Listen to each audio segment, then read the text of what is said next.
નમસ્કાર ખેડૂત મિત્રો, આર્યન બાયોફોર્ટિકમાંથી હું અજય સોલંકી આજ રોજ કંજરી ગામ ખાતે કેળાનું પાકનું વાવેતર કરતા એક પ્રગતિશીલ ખેડૂતની મુલાકાતે છે કે જેમને પાકનું વાવેતર કર્યું, કેળા પાકનું વાવેતર કર્યું ત્યારે મિરેકલ કિંગનો ટોવાનો વપરાશ કરેલો છે. ત્યાર પછી તેમને ખાતર તરીકે સોઇલ હેલ્થ કિટ રોયલનો વપરાશ કરેલો છે અને જ્યારે નેગલ પડ્યું ત્યારે તેમને બાયો60નો તેમને લૂમ પર સ્પ્રે કરેલો છે. તો તેમના મુખેથી આપણે સાંભળીશું કે તેમને આ તમામ વસ્તુ વાપર્યા પછી તેમને કેળાના પાકમાં શું રિઝલ્ટ મળે છે.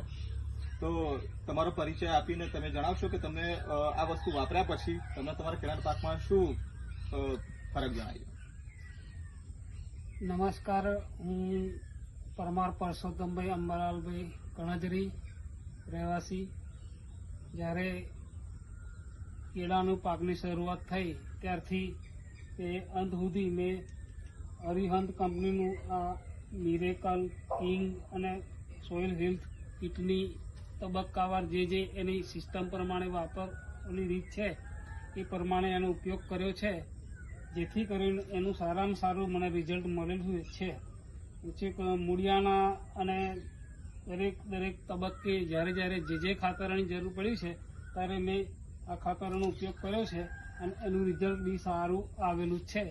અત્યારે આ કેળની સાઈઝ જોવો તમે, અને અત્યારે તો ઘણું કટિંગ થઈ ગયું છે. એ વખતે બાયો60નો પણ ઉપયોગ કરેલો છે અને સારું વજન અને સારામાં સારી ક્વોલિટી કેળની મળી છે. તો તમે બીજા ખેડૂત મિત્રોને શું ભલામણ કરશો કે આ વસ્તુ તમામ વાપરવી જોઈએ કેળાના પાકમાં કે નહીં?